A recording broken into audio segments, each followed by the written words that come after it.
It's the idiot check, it's the idiot check. Have we accounted for all those idiots yet? It's the idiot check, it's the idiot check. Oh yeah, we're all here. Evening pod fans. Pod number 4 coming at ya. Hi guys. Hello. Hi Luke. How are we doing? Good. I've got a cat quite near me, so if you hear a foreign voice that isn't mine, that is Buffy. What language does she speak? Cat. Language. I couldn't think of anything witty quick enough, so Cat. I'm just going to go with cat language. So, Pod 3 went out. yeah, we send that out. It's We a made hit, instant hit. Yeah. The pod world has gone absolutely berserk. The tweets are flooding in. We've had Serial on the phone saying, "How do you do it?" But guys, do you know what the biggest room in the Idiot Check headquarters is? What is it? What's the biggest room? It's the room for improvement, guys. All right? F4. Right. Yeah, so MailChimp, they've been on the phone as well. Yeah, MailChimp's Squarespace. We need some bits, don't we, really? And bits. What are they called? Features. We need something. We're missing our bits. We need some kind of point. We will get there. I'm waiting for Paul Steele to wake up. Hello, pod fans. I'm here. Oh, do you yeah, want? I've been watching your pledge videos, Paul. All right. You look like you're having a great time. You can really tell that you love doing that kind of thing, Paul. I pledged just so I could watch your videos. Did you actually? No, it's mostly good, actually. I think it's a good thing altogether, but you do have to... What's good about you it? do have to reveal your own personality as part of it, which I've been trying to keep concealed for years now. Do you just mean you're essentially getting sort of money? Is that what's good about it? That is one of the perks, Yeah. is the fundraising, yeah. But you're actually enjoying the other side of it, of the sort of actually having to... If what you're asking is, do I love doing the videos to camera? Yeah. Well, I'm not... Well, what else is there to do? What else are you doing? You got to do, like, I guess you do the odd There's gonna be, non-video blog. Yeah, and exclusive artwork and just sort of pictures. I think it's good, but yeah, the actual interaction outside of like just releasing music is It's probably healthy. it's good for me to do, but because I haven't done it for years. Yeah. So just remembering how I should sort of speak to people would be nice. And there are actually people that we sort of depend on. Yes, but I won't lie, I'm a bit rusty in that respect. I'm in a band. This is my band. Like us on Facebook, please. Well, the only fans that matter are Radio 1 listeners. And people who buy CDs in Asda. That's true, the mums. Mums and daughters. Oh, I like that, Sam Smith. Stick him in the trolley. Tell me out. Who? Oh. Ouch. Jibe, right at you, Sam Smith. How'd you like that, huh? Not even, it wasn't even that he didn't know, it's just that he's very ungracious about it. Yeah, that's the thing. You But can forgive then- someone for not knowing who someone else is. He might have, I do also feel like when I watched that, I hated him. I was just like, well, I've never actually had to stand up in front of, No. like, that, when you win something or whatever and you've got to kind of say a few words, I'll just be a bumbling, like I am not usually. He might have just sort of been nervous about trying to be funny or something. Well, exactly. Or, he's like, oh, fuck, I don't know who this is. I'm panicking. Wait, I did the theme. Bye. If he gets an Oscar, which he probably will, I'm going to cry. I'm not. He shouldn't get an Oscar. Thing is, I just think the Oscar for song is just a bit of a non-story, isn't it? How many featured songs are there in films these days? James Bond, of course, James Bond. It's like he's always going to get a lot of interest, isn't it? I mean, I can't really think of other films that have such a massive credits bit at the start of a film. Yeah, that is true. Oh, so Lady Gaga's up for an Oscar. Yeah, well, she won a Golden Globe for acting. Ooh. I haven't seen American Horror Story, but I'm sure she's very good. Oh, so there's 50 Shades of Grey one. Oh, what, Ellie Goulding. Oh no, or is it the weekend? No, it's the weekend. Oh man, or the weekend. Is it the weekend? Yeah, I think it's the weekend. It makes more sense. It fits better. Is there an A in it? Stupid text speak. There's no third E. We're so in touch. I know. On the pulse. I know all the bands. Everybody disco.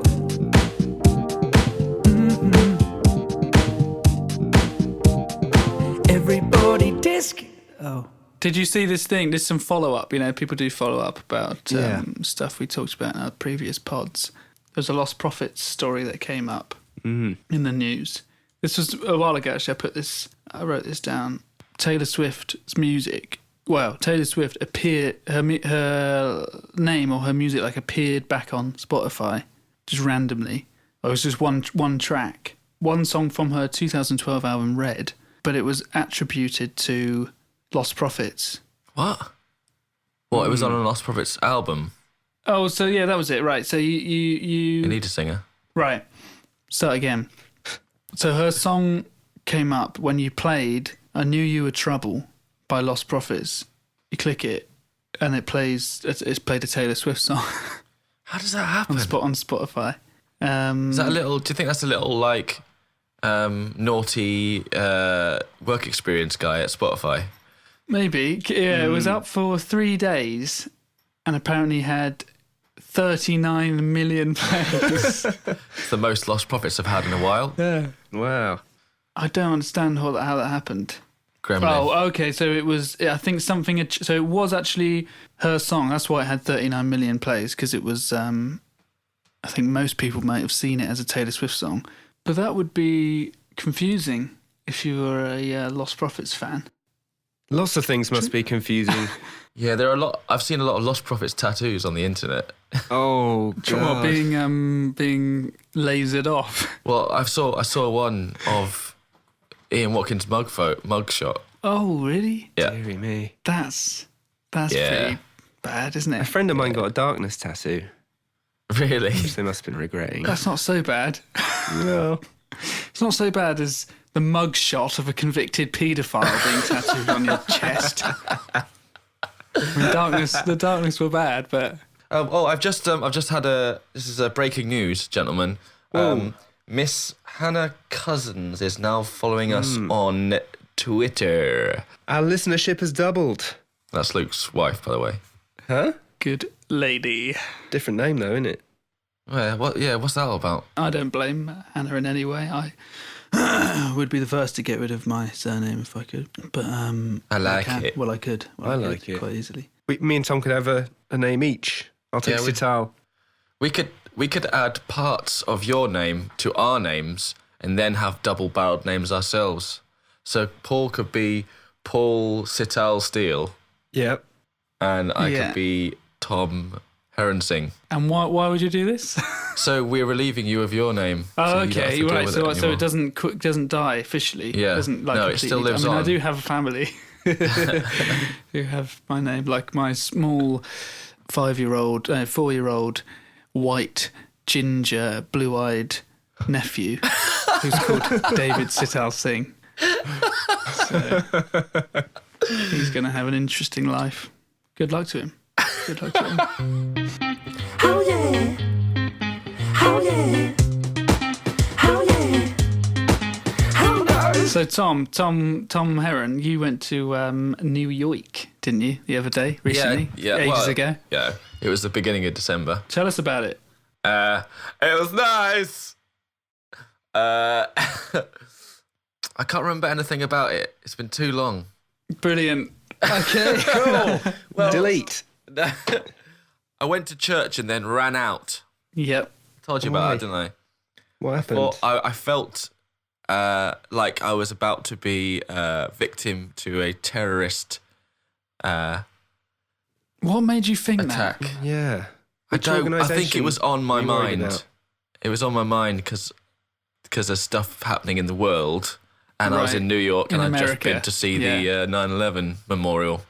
Right. And what looked and in so much detail that it messed with my mind. And I was patted down for guns on the way into church, so Yeah, that's a bit That's weird. always a little disconcerting. Yeah. It was blatantly Trump on the top of his tower with a sort of mind control beam, Yeah, I reckon it probably putting the was. fear in you. Exactly, yeah.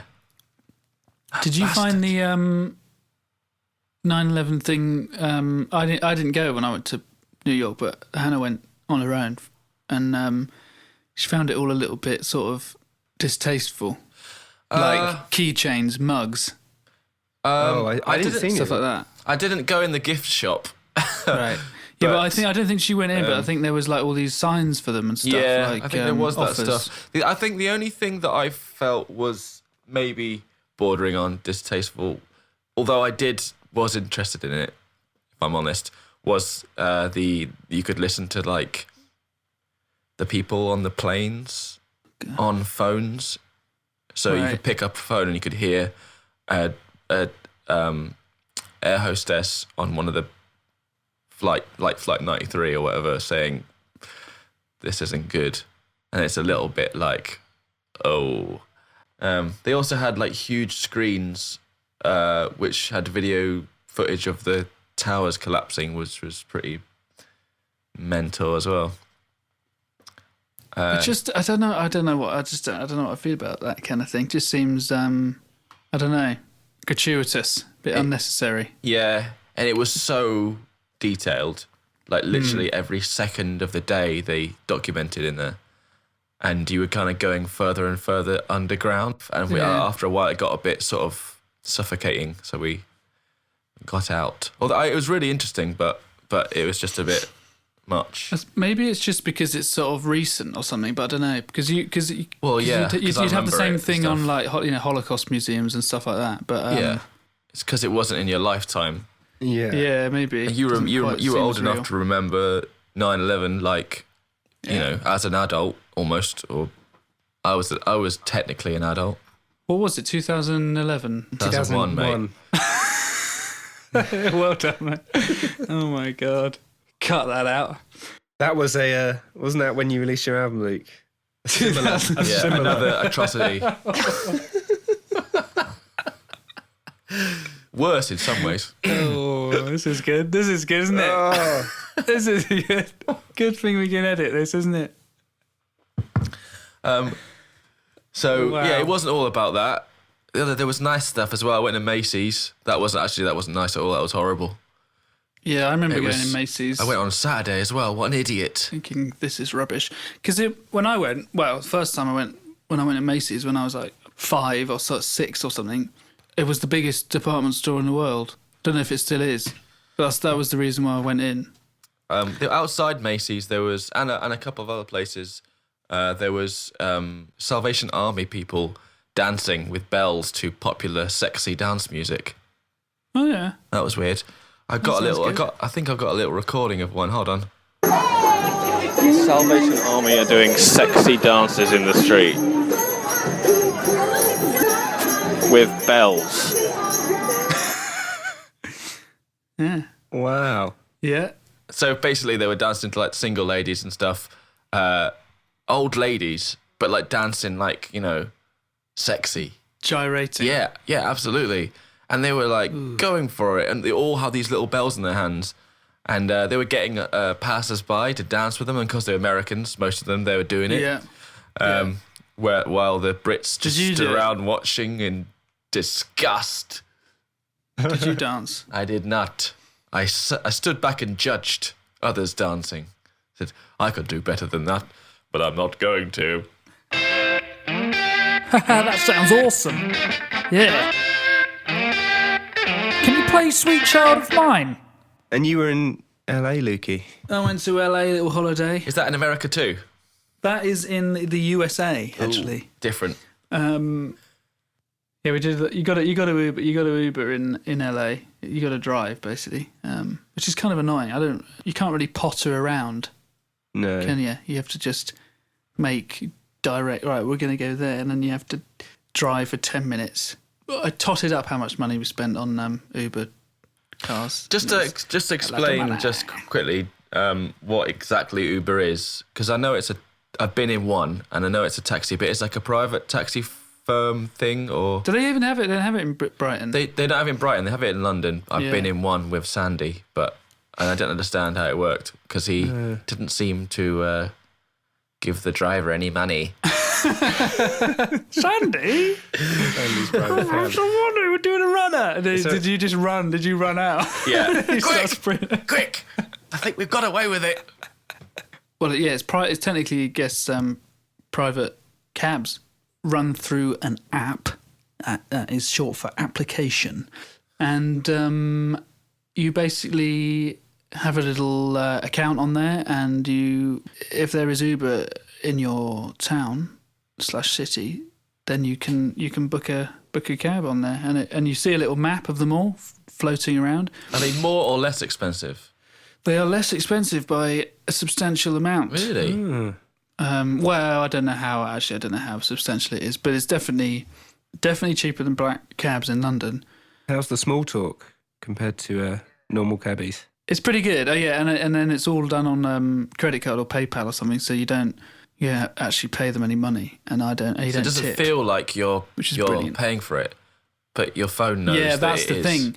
I think that's the scary thing, because you forget that you have actually paid some money there. But you get sent an email immediately afterwards with like your route. It's quite good for business, like keeping receipts, and gives you a little picture of the route that you took and the person that drove you and some details and that sort of thing. It's the Uber equivalent of like pictures you get at the end of rides at Disney. Yes, exactly. Yeah. Just a little shot of you go.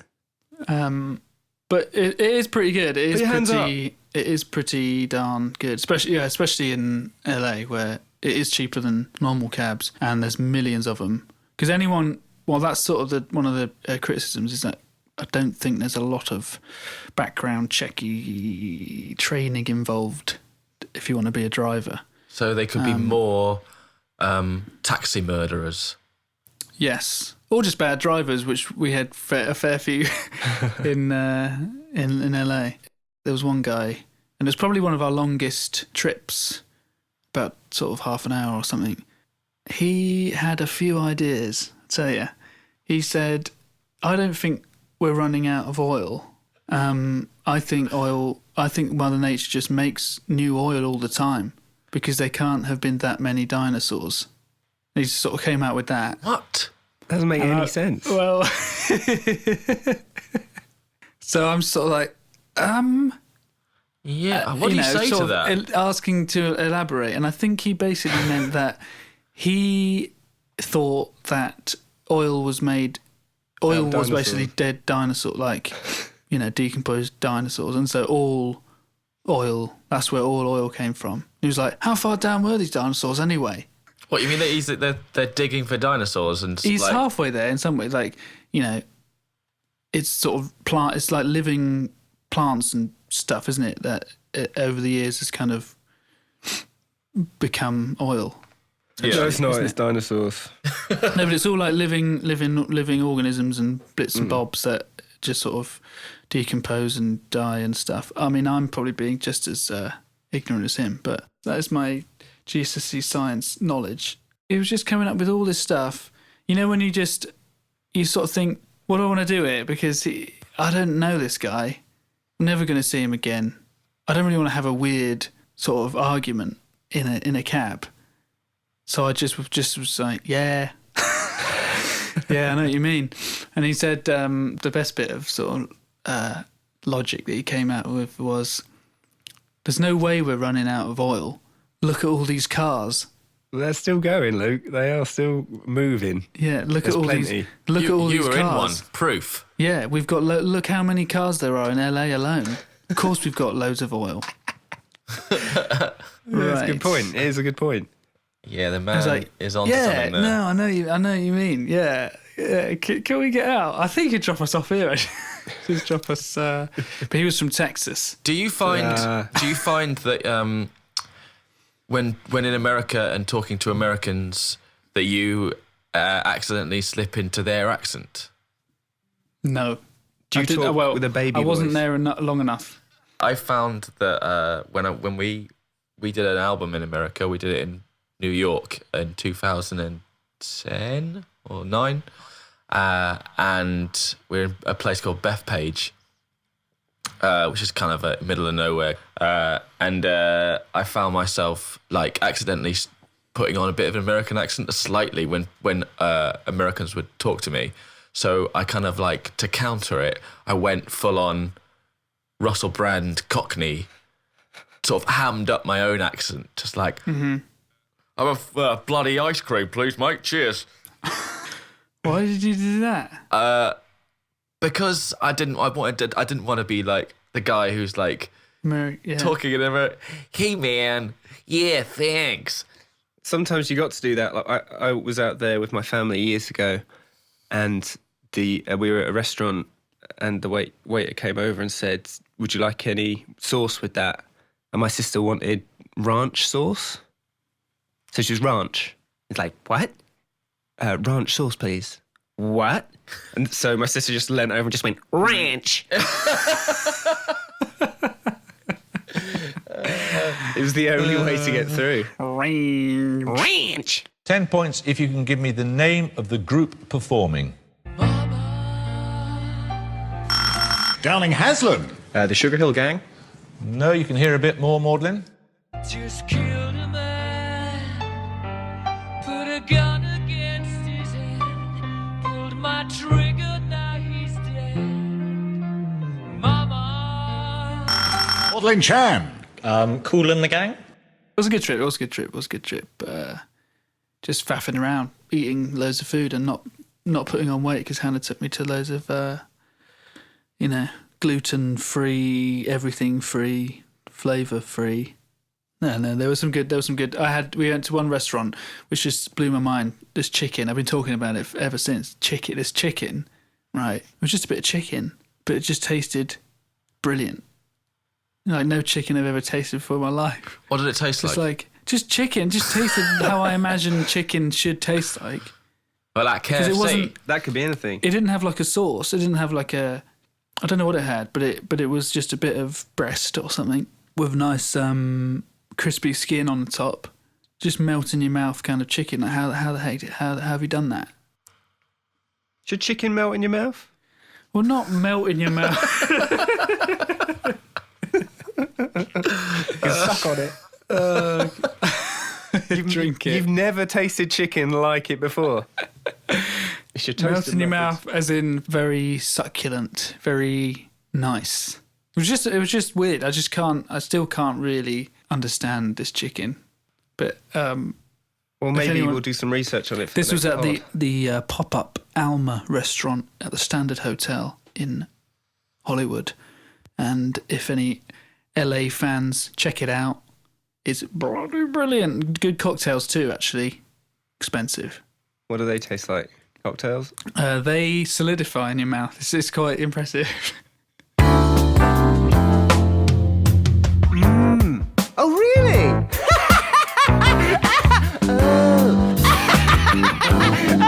This is interesting and amusing. Idiot check. Oh, this is so interesting. I'm so glad I subscribed to this. Tell me about man. your lives. What? That's the public calling out to us. That's the voice of the public. I think the voice of the public is talking about other things. Yeah. He's having another conversation somewhere else in the next room. Talking about all them folk who have died this month. Yeah, what's that about? I don't know. What was it you were saying? It's an apocalypse and they're all The end, yeah. jumping ship before it happens. They're all getting All the best called ones away, are going. leaving us behind. Yeah. Makes sense. Does it? So Bowie's up there and what's his face? Eagles man. Glenn Fry. Oh, and Rickman. So Alan three of Rickman. them. Well, Lemmy. Lemmy. How long ago was that? Was a while back, wasn't it? Lemmy. No, Month it was. Was it not a month? Just after Christmas, or was it just before Christmas? I think it was just before, I think. Yeah. He jumped the gun a little. December 28th There you go, after Christmas. in Los Angeles. I was there when he died. Really? Did you go to his funeral? Yes. I think I saw you on this. I was live the first to be feed. invited, actually. Yeah. You didn't talk this time though, did you? You didn't. didn't say anything. No, they asked me to say a few words, and I was like, I'm just not ready. Do you think the old like Bowie's maybe the most sort of celebrated person on Facebook? You know, a guy who died, and everyone sort of unanimously celebrates him. Yeah, I think so. I'm trying he's to think the biggest what it was yet, like. yeah. What it was like when. I compare it to Michael Jackson, which was a confusing one for people because on one hand he allegedly, you know, did some naughty things, but the music was great. Whereas people Bowie were didn't do that. Same with Conflicted. Ian Watkins, I guess. Yeah. Outpouring of love was unbelievable. The music was great, But timeless. well, for you, it seems so. But yeah, no, I think I definitely feel like there was it went on, and it was big. It was a big. It's still going though. It's still like this. Yeah, it's still going. I watched a video today of David Bowie talking about the Pixies.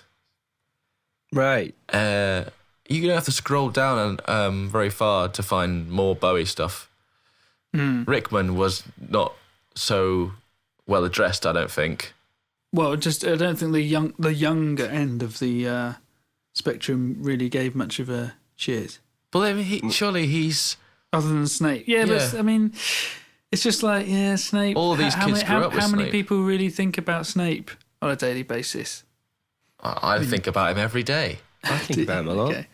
Wouldn't really call you one of these younger people. No offense. None taken. And also, I think just music is it's also, just to be cynical about it as well, music is a bit more like, look at me, I'm cool, I know about music. Yeah. Do you know what I mean? So even if someone wasn't particularly into David Bowie, there'll be people posting it just because. Because everyone it's else cool. is. But I don't think the Rickman thing is cool in the same way. Is anyone dying cool? No, but it's cool to say I love David Bowie. I'm such a massive David Bowie fan. Yeah. I listen to him all the Where time. were you last year?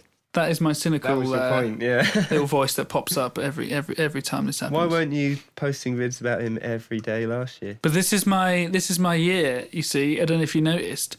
What do you mean? But I did a little Instagram post. Did a little picture of Mr. David. Yes. It pained me to do that. Really? I'd forced myself to do that because I just hate joining in. Yeah. Like I hate, and it's kind of a horrible trait, but like it's just something in me that just hates being part of the crowd, and immediately just like well I won't do that. Everyone else is doing that. I'm not going to do that. No way. Stupid. But that was one of my kind of New Year's resolutions, which is just like get involved. Get over yourself, mate. No, just join in, even if it's meaningless. I don't really like Dave Bowie that much. Yeah. You can still appreciate. I do. Well, yeah.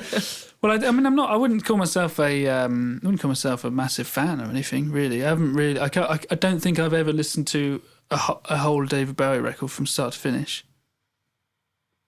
Just saying. Well, crack on. I know I should. I definitely should. But there's so many. now. There's so many people that I should. Did you post about Alan Rickman? No. Did I?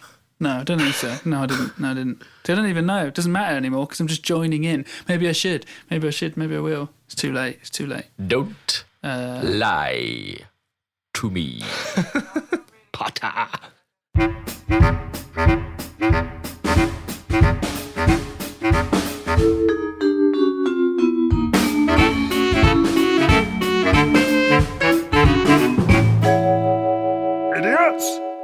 But don't you love it when bands are asked who your influences are, and the game's really just to list as many different credible artists that you can. sort of kind of like into Aphex Twin and Tom Petty. You know, it's sort of a cross between kind of like Cliff Richard and Venetian Richard Blackwood Snares. and Ziggy Stardust and Luke sital-singh. Cross between James Bay and Ed Sheeran. Well, some people say that, and I almost respect those people more. What's that that? say like Well, 'cause they're all my picking big names out of their arse. influences are my influences are like Ed Sheeran and you know. Oh, because Yeah, they're James uncool Brown. to be influences, you mean? Yeah. Right, yeah. Because it's like, so you look at any singer-songwriter and it's Elliott Smith, Nick Drake, Paul Dylan, Yeah. Joni Mitchell if it's a girl singer-songwriter, you know, just like Beatles, anyone, you know, love them, love all that. Yeah, love all the bit. The Beatles. And actually, to be honest, they are better than anything else. So it's sort of fair enough. It's not. I don't think it's completely bullshit. It's hard to be inspired by most modern music. Let's be honest. I'm inspired by concepts more than Yeah, I'm actually inspired by vegetables. So at the moment, I'm really liking the Swede. I'm inspired by the concept of guilt. Unexpected item in bagging area. Remove this item before continuing. Who are your influences, Paul? Beach Boys. What? No, I've not Have you heard of the Beach Boys? I think you'd like them. I think you would. Never heard of them. Never heard of them. I've heard they're good though. I've heard they're good. I watched that Love and Mercy film on the plane. Oh yeah. Thoughts? Yeah, enjoyed it. Yeah. Did you enjoy it? Have you seen that? Yeah, I thought especially Paul Dano's bits were great. Paul Dano, all the he's good session actually. stuff He's was good. really, really good. Although, It's just a very. sorry, go on. I haven't actually seen the film, but he right. did appear on Jimmy Fallon and sing Barbara Ann, right? Yeah. But you know how the Beach Boys sing it like Barbara Ann, right? It sounds like Barbara Ann. He was singing it Barbara Ann, like really, Barbara Ann. so you could hear it. Dano. And it annoyed Barbara. me. It's like, what are you doing? Oh, You just Dano. played the guy. He's doing his own bit. He's doing his own. He's supposed to be His own playing take. the guy. He's Yeah. not supposed to be playing himself, playing the guy. He misunderstood the purpose of the bit on Jimmy Fallon, didn't he? Dano, He what are you doing? misunderstood it. Idiot. Yeah, I thought all the old session stuff with him was brilliant, like with the musicians and stuff.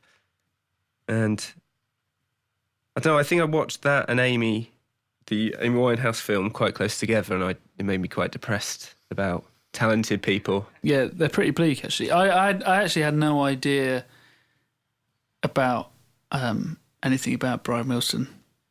To be honest. So that must be quite weird. I know he took acid in a sandpit. Well, I mean, other than like the early stuff, there he is in doing his bit. That's cool. But like all the stuff with his therapist stuff, I was like, what the? Oh yeah, that's pretty mad, isn't I it? just had no idea about that. I was like, this is mental. This is horrific. Yeah, it's a lot's happened to one person. So what's the story? Tell the story.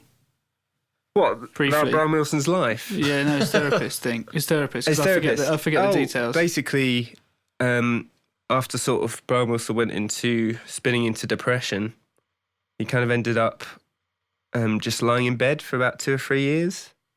Sounds amazing. And just eating. It's so amazing, isn't it?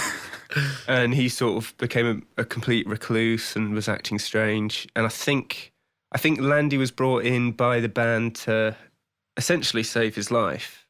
And he did do that. He made him lose a lot of weight, kind of put him on certain sort of exercise routines and stuff. But he ended up getting a bit power crazy and, taking writing credits and essentially managing him. Kind of wrote a book. It's the Brian Wilson autobiography, but he wrote a lot of it, I think. But yeah, he basically saved his life, but ended up kind of capitalising on his weakness and over-medicating him. Brian, could you just sign this contract saying I've written all your songs? Okay. All right then. Yeah, it's pretty sad. Yeah, it's pretty bad. I think it's bad just because it happens it's taking him out of his lowest point after, his dad and all that stuff. Like taking the royalties and stuff like So does that guy still, does he deny that he was doing anything wrong still, or? Yeah, I think so. It's a good film, and I thought I thought they captured the recording process quite well. That's usually a shit part of a music biopic, isn't it? But it did all seem like he's just it was all very easy. I don't know if that's actually how it went down, how it worked. But it was just like, was that his process? Just like, do this, do that. I think so. I think I think he like he was on the open fly, change. or did he? Yeah. Oh no, he had written it. He had written sort of scores and stuff. And I'm pretty sure it's all kind of in his head, and he was just sort of trying to get as close to that. I take it they had all the access to all the music, right? Because don't you love those films where they have they haven't got the access to the music, so they have to make their kind of own slightly shit versions of. Yeah. Didn't that happen with the Jimi Hendrix one? I think it probably did. I haven't watched it because it's got the bloke from Outkast in it, but yeah, they probably had to make slightly sort of Cash Converters radio versions of MIDI. Hey guys, fellow Beach Boys, this is Brian, your brother, the fat one. Hey, yeah, I just ripped a little song, and it goes a little something like this. Wouldn't it be nice to live together when the brother was where we belong? Wouldn't it be nice to live together in another place where we belong? Luke, what? I'm skipping down the list a little, but what are you? What is the Power Rangers prejudice thing? I've got no idea. I didn't put that in. I put that. Right. So introduce this to us then, Paul. What are you on about? Well, it was just an observation. But you've been watching Power Rangers? I saw a clip of Power Rangers, like the original one, because I know there's been lots of kind of remakes and stuff, or different versions of it. But yeah, I noticed, and I didn't notice at the time, the suit that they've been designated corresponds to their gender and race. So the black guy wears a black suit. Right. The Asian lady wears a yellow suit. And the girl wears a pink one. And is the Red Ranger a redneck? He is a Native American. Isn't it? And the green and the blue guy? one's a He's an alien. Green Ranger. It's just a lump of moss. It was just an observation, really. At every episode, I remember watching it when it started. Every episode ended up with them just making a big giant robot, right? And then fighting Megazord. something. Yeah. Every episode. And they say everything with hand gestures. They kind of, they almost like their words are karate chops. Yeah. But they were sort of hopeless, weren't they? Do you think that's weird? Yeah, it is a bit weird. Because that wouldn't happen now, would it? No. I think they'd mix it up. Probably still a girl in the pink one. Because sexism is still rife. Do you think it was intentionally, done as a little racist joke within the production team, or whether it was naive? It just came to mind. Oh, what colour should he be? Black. Oh, what colour should she be? Yellow. Yeah, works for me. Like they just didn't. It was just almost like unconscious. But do you think that's okay? Maybe it's okay. Well, do you think the actors had a problem with it? Yeah. That's a good point. What? They might have chosen them. You really give me the black suit? Are you really giving me the black suit? We've got 20 other people on hold for this part. If you don't want to wear the suit, I'll wear the suit. Good. Shut up.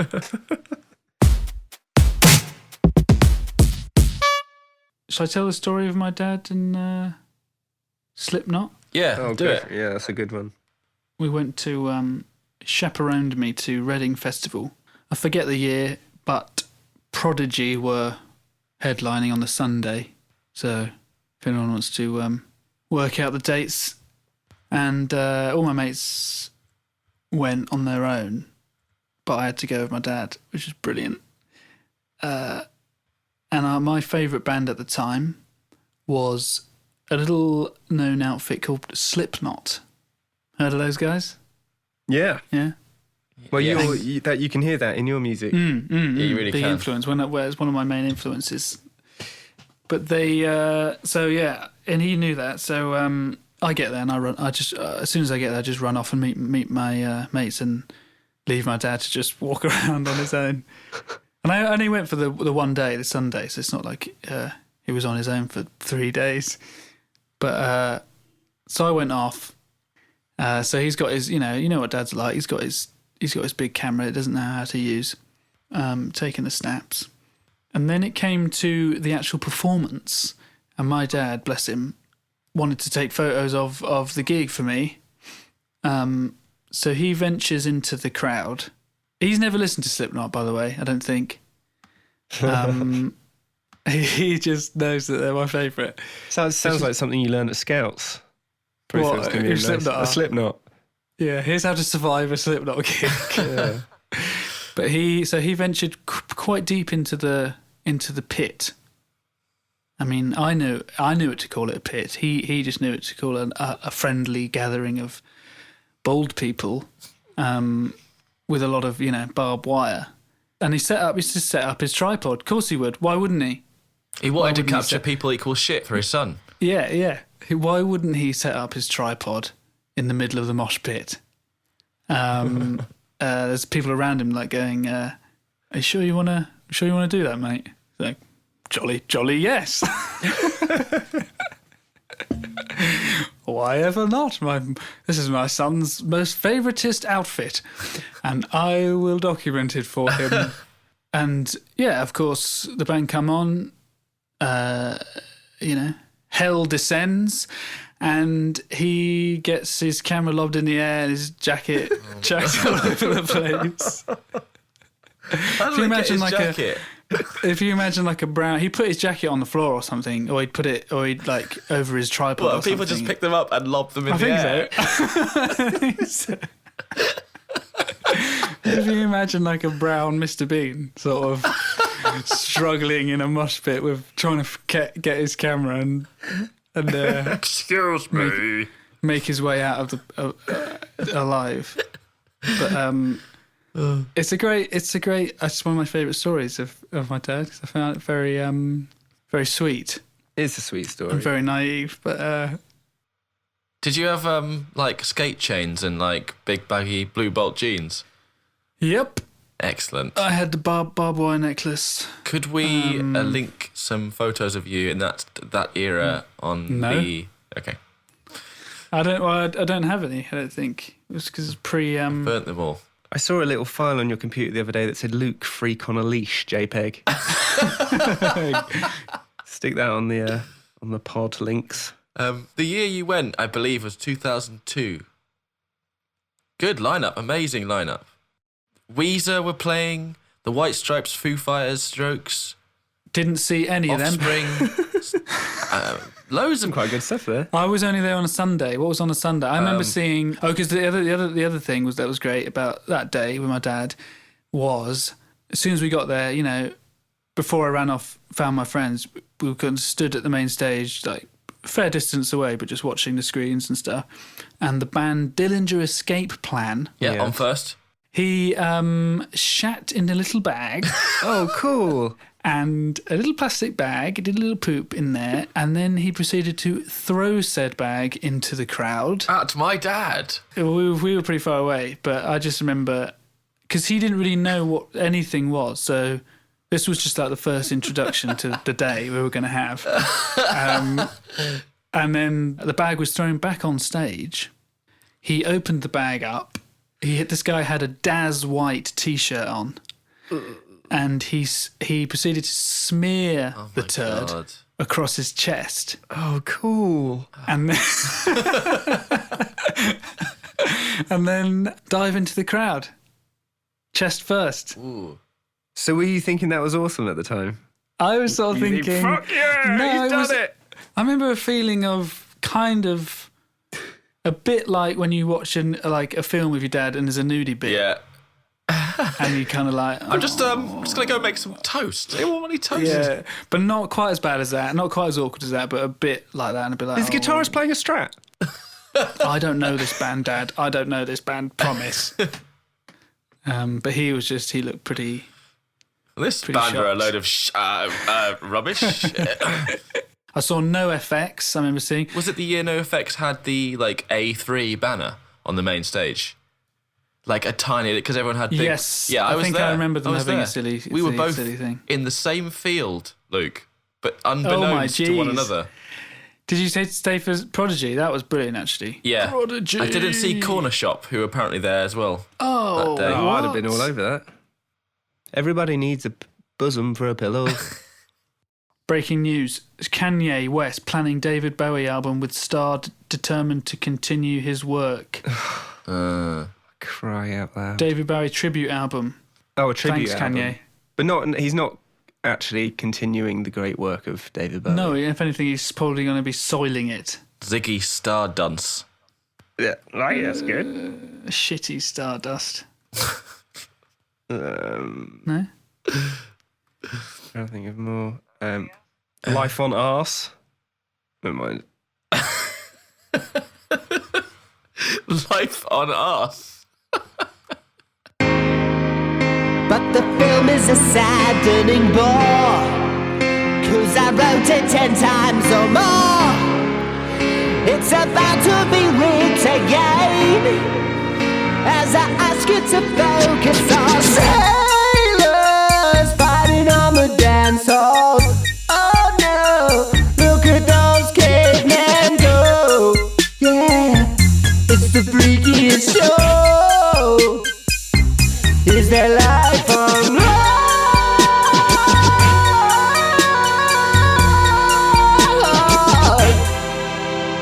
Oh dear. That's horrific. Yeah, it's really... That's horrific. There's no happy bit about that. No. Yeah. I thought there was going to be a sort of Stephen Avery turnaround. Well, there is no Stephen Avery turnaround. Spoilers! I think he might have done it, you know. I think he might have just done it. Apparently there was the bit of evidence that they missed. Well, I mean, who cares, essentially? It's not our life, is it? It's not real. It's not real. Apparently, what's his name? Brendan confessed. I don't know.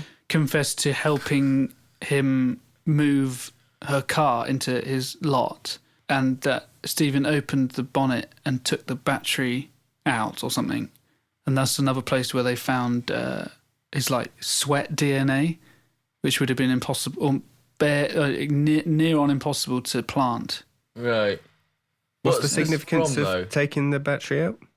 Well, no, there's no significance, but it's saying Brendan confessed that he helped them do that, and saying that he opened. I mean, yes, he could have been coerced into saying that, but like he was coerced into saying everything else. Yeah, but I don't know why that's been highlighted. I was just reading an article about it today, and I don't know why that was. Maybe there's a rebuttal to that bit of evidence. Yeah, but I think it was left out of the documentary. This always happens with this kind of thing, though. It's like there's always if the documentary is sort of like leaning one way, there'll be 100 articles saying, actually, I think you'll find this happened, or contrary, whatever, and vice versa. It's kind of... I end up believing the last thing I've read. I'm quite a sucker like that's that. what I've just done, essentially. And this article is just sort of talking about how it's a bit of a weird... it's a bit of a dodgy way of talking about people's real lives, and how it's kind of... it's sort of like abusing. Well, it's just making entertainment out of it. Sort of trivialise, and also there's no sort of, they didn't really have to be have as much integrity as journalists, because they can just tell a story, and like the fact that it has been almost 100% outcry in favour of they're innocent shows that the documentary is massively. I think Adnan Syed killed Teresa Holbeck. Just lump it in with that guy. Come on, we might as well. They did it together. Did he do it? Yeah. That was my lasting impression of that. That he did it? Do you reckon? I don't know, but that was kind of where I was leaning at the end. I'm definitely not quite as interested in this new serial season. It's hard. Yeah, it is interesting, but it's hard. It's not as like, I need to listen to the next episode kind of. Yeah, I think because it's so multifaceted, and it's not really just who done it. It's like Army and that. Yeah. And it's every 2 weeks now, so it's like, Well, there haven't been any sort of like twists or anything like that, or anything that's blown my mind. Yeah. It's quite interesting. Like, linear. I can see them what they're trying to do. Oh yeah, we have a chat with the Taliban. Like that's it. That's sort of we'll have a chat with the Taliban. We've all done that. But then maybe the twists are to come. I found out I don't really care. I don't care yet. Yeah. I'll still listen to it, but Yeah, I'm kind of the same. I think the best of all of these kind of things I've seen in recent years has been the Jinx. You seen that? yeah, that was brilliant. That's just brilliant. That was I mean, what? the way it was Have you made. not seen the Jinx, Paul? Download the Jinx. Or get it legally. It's an HBO thing, so it's really well made. It's got the eels as the theme tune. Did you see the film All Good Things? No. Is that what it's called? Yeah. No. With Ryan Gosling and Kirsten Dunst. Oh, okay, you didn't see that good either. combo. So. That's a good combo. But have you seen Capturing the Freedmans? You haven't seen that? No. Okay. Yeah, I've seen that. He made that too, and that's a brilliant documentary too. But yeah, this is about without giving anything away, Paul, because it is really brilliant and it does have twists. It's about a guy who was kind of sort of accused of a few murders of his kind of friends and wife and all this kind of thing over the years. And his family owned half of New York. Like he's a rich guy. Which half? And yeah, they made this film about him, and then the director of the film decided to do a documentary because he had access to the guy, interviews him. Well, didn't the guy watch the film? Yeah, and got in touch with him maybe. And wanted to talk to the director. Tell his story, yeah. It's really Right. good. You should watch it. But it's like the opposite of. I'll check it out. It's the opposite of making a murder and all that. It's because it's assuming guilt. So this is a guy that hasn't been found guilty. He's got away with something, and all the evidence sort of points towards him that he did it, and he's just got away with it. So you're not kind of gritting your teeth the whole time with the apparent injustice and going to bed sweating, going, "Oh, the injustice." You are kind of. It's like, fucking hell, lock him up. Oh yeah, but I mean, it almost seems worse. The staircase as well. Did you see the staircase? Brilliant. That was good. Brilliant. Come on, Paul. Stop making your album. I'm supposed to be making an album, but I don't. I watch telly. You can too, all right? I will. I put Jinx in Google and it's just got a picture of a Pokemon. Oh, I see. That was a joke. Very funny. Have either of you seen The Revenant yet? I'm going to go and see it on Saturday. Bloody good. I can't wait. Yeah, The Rev is good. Definitely go and see it in the cinema. Because I was watching I think it was on Andrew Marr or something, and they showed a clip of the film. And I was watching it on our relatively big-ish TV, and I was just like, "This is crap. This would be crap watching this film on this screen." Like it's such a it's a very beautiful film. So it's but here's something that in LA that just freaked me out, and I still have when you do something that's really embarrassing, and then you whenever you kind of think about it, you just feel embarrassed. Like you kind of get a bit sweaty. Do you get that? Like, no, Don't know. But my point is, whenever I remember this, it makes me feel embarrassed because it felt embarrassing. It gives you the willies. That's what gives me you're the trying to willies say. still. Yeah. It's not that embarrassing, but for my character, it was like, oh my god, this is the worst day ever. We went to see this film at the ArcLight in Los Angeles, which is I think it's a chain in a way, but of cool cinemas. I think there's one in New York as well.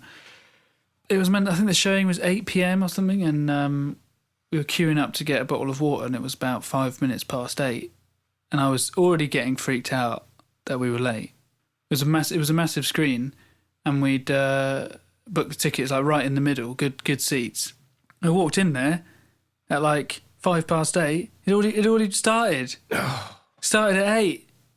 And the place was absolutely rammed. We must have been the last 2 people to go in. Oh, no. And I had to walk past, because we were bang in the middle. Like, our seats just seemed like they were 2 miles away. Like, walking in front of everyone's vision. And, like, I felt sick. I think that's because you've been conditioned as a musician to, stage times are never Yeah, when well, they no, say but they are. just conditioned by how we work with cinema. There's 20 minutes of trailers, right? Yeah. At least. And adverts. But it was pretty horrific because it was pitch black. No one would move. No one would stand up. So you had to kind of... I trod on like 5 people's toes. Just going, so sorry. People had put jackets and coats on our seats because they just obviously assumed that no one was sitting there. But no one was turning up. So we couldn't even just quickly sit down. It was like they had to move their... There's everything going on. And it's the sort of film where there's a lot of kind of silence and kind of just sort of beautiful scenery and you can just basically ruin it quite easily. So not a good film to have a cinema snack. No, although there was a lot of snacking going on. It was pretty horrific. People eating popcorn with their mouth open. Well, hot food. It wasn't. It was less popcorn. It was more kind of hot dogs and horrible smelly stuff. Yeah, actually, I need to tell you about my Avatar experience. So I went to see Avatar when it came out in 3D on like an Orange Wednesday with my now lady wife. And we basically got in there and it was so busy. We came in and sat down. We had like seats over in the corner. So we were basically against the wall in the biggest screen. And it was completely full other than 2 seats just in front of us. Literally just dead in front of the 2 of us. And sort of just after, I think maybe the film had just started, these 2 men shuffled in and sat in front of us. I guess I could only describe them as hobos or vagrants or just, I think that's the vibe. Scum. Well, no. Well, actually, yeah, but only because of what they did, not because of who they were. Oh, right. Basically, it started off, they sat down and instantly we were hit with a stench of unwashedness and just stenchiness. And it was like, it hit you in the face. It was like, oh, man, we can't move because there's nowhere else to go. There's literally no other seats in the cinema. So it was like, okay, this is bad. And we was like, okay, this is going to be pretty bad. We've got like 3D and smell-o-vision. And scratch and sniff. And 3 hours. Yes, and a long film. And then one of them took off his hat and scratched his head vigorously. And because of the darkness and the light from the screen, you could just see like a poof of like stuff just emanate from his scalp. Just like a big, like someone had opened a big bag of cocaine in the air. So that was nice. Sort of hitting us again. And then about 10 minutes later, they both pulled out takeaway curries from their bags and started eating them, adding to the stench. And it was people were turning around from the aisle in front and all looking at each other and going, what is this? But I mean, it's such a long film that I would have thought they had time to eat the curry, they did. digest it, and then start fractionating all over the cinema seats. I don't know because I just kind of adopted a kind of a state of not breathing in through my nose. Gosh. Because it was that bad. It was like, I just have to breathe through my mouth. But then you're essentially eating I know. But it is better than turtles. Was the film? Sounds great. I'm going to see it.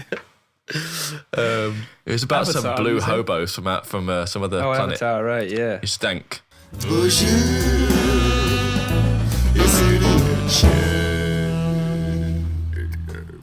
Oh dear. Guys, I think I'm gonna have to go. I've got band practice soon. All right. Have fun. Have a good band practice. Thank you. Hit those drums. Yep. Cheers, everybody. I'd like to take this opportunity to wish Luke a good day as well. Thanks. Thanks. And me.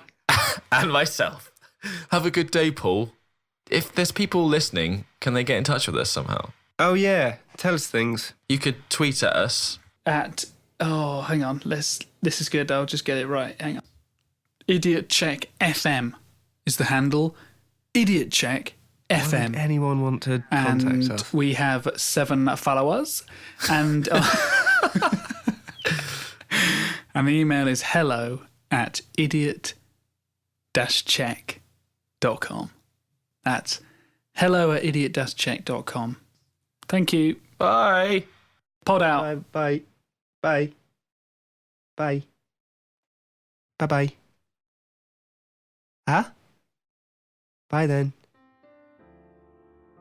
See you later, guys. Love you. Love you guys. Bye now. Bye now. See you soon. Love ya. Love you more. Love you even more, guys. Huh? Bye now. Toodles. Bye-bye.